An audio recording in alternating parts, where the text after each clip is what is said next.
প্রিয় বন্ধুরা, এই লোকটি একজন ফটোগ্রাফার।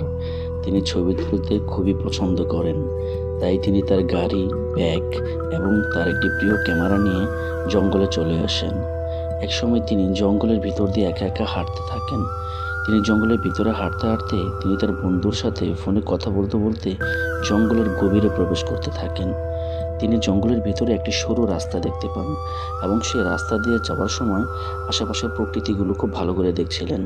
জঙ্গলের ভিতরে তিনি একটি ব্রিজের মাধ্যমে হেঁটে হেঁটে একটা পুকুর পাড়ে আসেন, যেখানে তিনি অনেক অনেক ছবি তোলেন, কেননা পুকুরের সিনারিগুলো তার কাছে খুবই ভালো লাগছিল। একসময় সেখান থেকে সে চলে আসে। আস্তে আস্তে আস্তে আস্তে তিনি হঠাৎ করে তিনি তার ডান পাশে লক্ষ্য করেন। ডান পাশে যখন তিনি লক্ষ্য করেন, তিনি দেখতে পান বিশাল বড় একটি টানেল, অর্থাৎ জঙ্গলের ভিতরে বিশাল বড় একটি গুহা। তিনি গুহাটির সামনে যান এবং আশেপাশে খুব ভালো করে লক্ষ্য করেন। তিনি আশ্চর্য হয়ে যান এবং সেখানকার অনেকগুলো ছবি তুলে নেন। তিনি মনে মনে চিন্তা করতেছিলেন যে তিনি এর ভিতরে যাবেন কি না।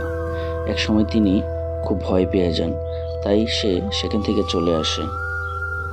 তিনি গুহাটি থেকে সামান্য একটু দূরে এসে তার পকেট থেকে একটি বাঁশি বের করে ফু দেন এবং সেটি ফু দেওয়ার সাথে সাথে প্রতিফলিত হয়ে সে শব্দটি ফিরে আসে। কিন্তু তিনি যখন ফু দিচ্ছিলেন না, তখন আবার বাঁশিটির শব্দটি ফিরে আসছিল। অর্থাৎ তিনি বাঁশিতে ফু দেওয়া ছাড়াই কেমন জানি শব্দটি বারবার ফিরে আসছিল। তিনি একটু আশ্চর্য হয়ে যান। তিনি ভয় পেয়ে গুহাটির দিকে অনেকক্ষণ তাকিয়ে থাকেন। এবার তিনি চিন্তা করেন আবার বাঁশিতে ফু দেবেন, কিন্তু ফু দেওয়ার আগেই দেখি সেই শব্দটি আবার ফিরে আসছিল।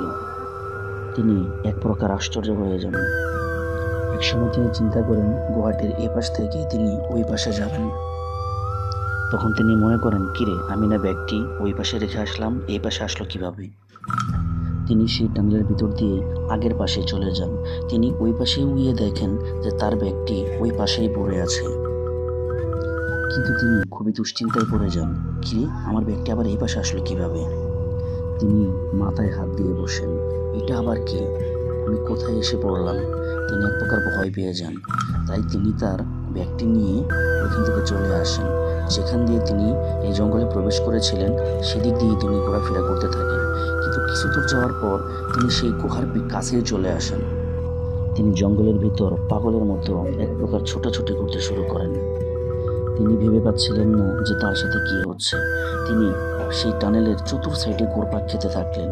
তিনি সেই ব্রিজটির উপর দিয়ে দৌড়াদৌড়ি করতে থাকলেন। আবার তিনি গুহার সামনে এসে পৌঁছান। তিনি নিজেকে পাগলের মতো আচরণ করতেছিলেন। জঙ্গলের ভিতর এদিক থেকে ওদিক, ওদিক থেকে এদিক এক প্রকার ছোটাছুটি করতে লাগলেন। তিনি তার মাথার চুল টেনে ছিঁড়তে শুরু করলেন। তিনি জঙ্গলের ভিতরে দৌড়াদৌড়ি শুরু করতে থাকলেন, কিন্তু কোনোভাবেই সেই গুহাটির সামনে থেকে সরতে পারছিলেন না। তিনি একটি গোলক ধাঁধার ভিতরে পড়ে যান। লোকটি কোনো রাস্তায় খুঁজে পাচ্ছিল না, কিভাবে সে এখান থেকে বেরিয়ে যাবে। সে নিজের সাথে পাগলের মতো আচরণ করতে থাকে। সে গুহাটির মায়াজালা আটকে পড়েছে। একসময় তিনি নিজেকে শান্ত করার চেষ্টা করেন। একসময় তার মানসিক চাপের কারণে পাগল হয়ে যাওয়ার উপক্রম হয়ে দাঁড়ায়। কিন্তু তিনি স্থির করেন এবার তিনি সেই গুহাটির ভিতরে প্রবেশ করবেন এবং সেখানে গিয়ে দেখবেন আসল ব্যাপারটা কি। তাই তিনি তার ক্যামেরাটা ফেলে আস্তে আস্তে সেই গুহাটির ভিতরে প্রবেশ করে। কিন্তু এবার ভিতরে যাওয়ার পর এবার আর কোনো সাড়া শব্দ পাওয়া যায় না। কিন্তু দেখা যায় পরের দিন সকালে আরেকটি ফটোগ্রাফার জঙ্গলে ঘুরতে আসে। এসে দেখে একটি গুহার সামনে ব্যাগ এবং একটি ক্যামেরা পড়ে আছে। তিনি চিন্তা করেন, কিরে, এত দামি ক্যামেরা এখানে কে ফেলে গেল? কিন্তু ক্যামেরাটি দেখতে দেখতে গুহাটির ভিতর থেকে সেই ভয়ঙ্কর বাঁশির শব্দটি ফিরে আসছে। তাই তিনি মাথায় লাইট লাগিয়ে ভাবেন যে জঙ্গলের ভিতরে প্রবেশ করবেন।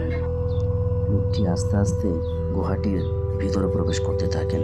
তিনি যেতে যেতে গুহাটির ঠিক মাঝখান বরাবর যান এবং তিনি দেখতে পান সেই আগের লোকটি দাঁড়িয়ে আছে। লোকটি গুহাটির মায়াজালে মানসিক চাপে পাগল হয়ে গিয়েছে।